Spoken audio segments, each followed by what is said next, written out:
আসসালামু আলাইকুম। এসএসসি ২০২৫ ব্যাচের শিক্ষার্থীরা তোমরা যারা বোর্ড চয়েস করেছিলে তাদের জন্য আজকে এটি দুঃসংবাদ নিয়ে এসেছি। এই মুহূর্তে তোমাদের আর বেশি দিন বাকি নেই, বোর্ড চয়েস রেজাল্ট প্রকাশিত হয়ে যাবে। এক্ষেত্রে তোমরা অনেক শিক্ষার্থী এমনিতেই টেনশনের মধ্যে পড়ে আছো। তার ভিতরে তোমাদের এই দুঃসংবাদটি আমরা দেব। এটা আমাদের থেকেও অনেক খারাপ লাগতেছে। কিন্তু কি করব, তোমাদের শিক্ষা উপদেষ্টা বা ঢাকা বোর্ডের চেয়ারম্যান তারা তো এই কথাটি জানিয়েছে। তো আমরা তোমাদেরকে জানিয়ে দিই। তো চলো আমরা ভিডিওটি শুরু করি। এক্ষেত্রে তোমাদের ঢাকা বোর্ডের চেয়ারম্যান যমুনা টিভির এক সাক্ষাৎকারে তিনি বলেন, এবছর এ এ এবছরে অর্থাৎ পূর্বের বছরে যেরকম বোর্ড চয়েস করলে এমসিকিউ খাতা পুনরায় দেখা হতো, এবছরে তা করা হয়নি। এবছরে এমসিকিউ খাতা পুনরায় দেখা হবে না। কিন্তু এবছরে এমসিকিউ খাতা পুনরায় না দেখার কারণে হাজারো শিক্ষার্থী ফেল যাবে। এখন তুমি বলতে পারো কি জন্য ফেল যাবে? ফেল যাওয়ার একটি কারণ হলো, অর্থাৎ শিক্ষার্থীরা যখন এমসিকিউ খাতায় যখন রোল নম্বর বা রেজিস্ট্রেশন নাম্বার লিখেছিল, তখন এক্ষেত্রে অনেক শিক্ষার্থীর রোল নম্বর বা রেজিস্ট্রেশন নাম্বার ভুল হয়েছিল। এক্ষেত্রে আমরা সেই সকল শিক্ষার্থীকে কি করেছিলাম? সেটা কেটে উপরে বা বাম পাশে আমরা সেটা লিখে দিয়েছিলাম। এক্ষেত্রে এমসিকিউ অর্থাৎ যে ওএমআর অপটিক্যাল মেশিন আছে, সেই মেশিন এটাকে ধরতে নাও পারে। অর্থাৎ এক্ষেত্রে সেই শিক্ষার্থীদের কিন্তু ফেল যাবে। তো এই ২০২৫ সালে এসেও সেই আগের বছরে যেভাবে এমসিকিউ খাতা পুনরায় দেখা হতো, ২০২৫ সালেও এইভাবে খাতা দেখার কার্যকারিতা দরকার ছিল। কিন্তু বোর্ড ২০২৫ সালে সেটা আর করছে না। এক্ষেত্রে তোমাদের আরেকটি দুঃসংবাদ বোর্ড থেকে জানিয়েছে। সেটি হলো, তোমাদের যে সৃজনশীল খাতা আছে না? সৃজনশীল খাতার উপরে যে এই যে আছে না? এটা ওএমআর, অর্থাৎ তোমাদের পরীক্ষা শেষ হওয়ার লাস্ট ১০ থেকে ১৫ মিনিট আগে স্যারেরা ওই যে একটি খাতার উপরের থেকে একটি অংশ ছিঁড়ে ফেলেছিল না? সেটি হচ্ছে ওএমআর। এক্ষেত্রে বোর্ড কর্তৃপক্ষ কি করছে তোমরা জানো?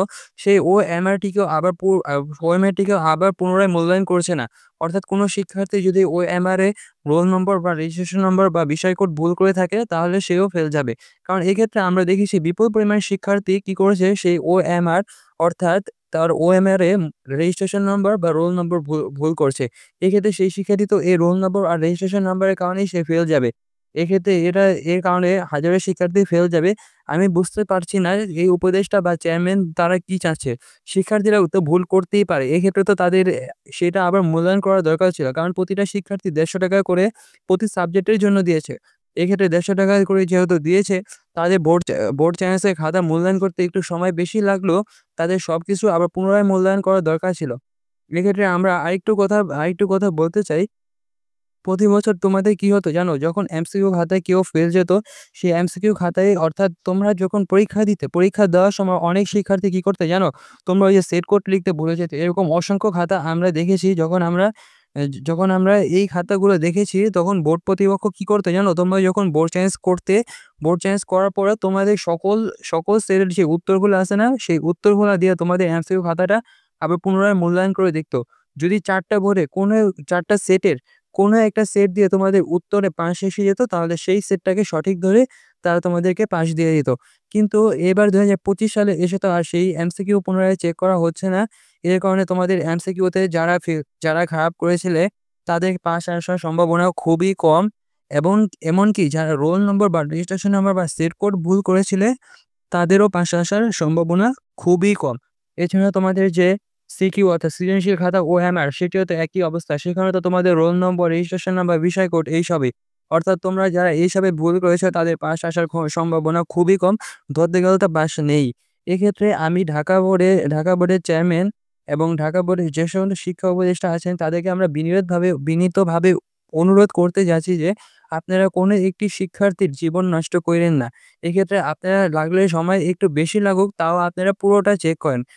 অর্থাৎ এমসিকিউ অর্থাৎ সিকিউ খাতা ওএমআর সবগুলোই চেক করুন। কারণ একটি শিক্ষার্থীর পরীক্ষার সময় নানা টেনশন থাকে। নানা টেনশনের মাথায় সে রোল নম্বর, রেজিস্ট্রেশন নম্বর এমনকি বিষয় কোডও ভুল করতে পারে। এরকম ভুলগুলো তোমাদের কি মতামত? আচ্ছা, এরকম ভুল নিয়ে বা শিক্ষা বোর্ডের চেয়ারম্যানের এরকম মতামত নিয়ে তোমাদের কি মতামত, সেটি কমেন্টে জানিয়ে দাও।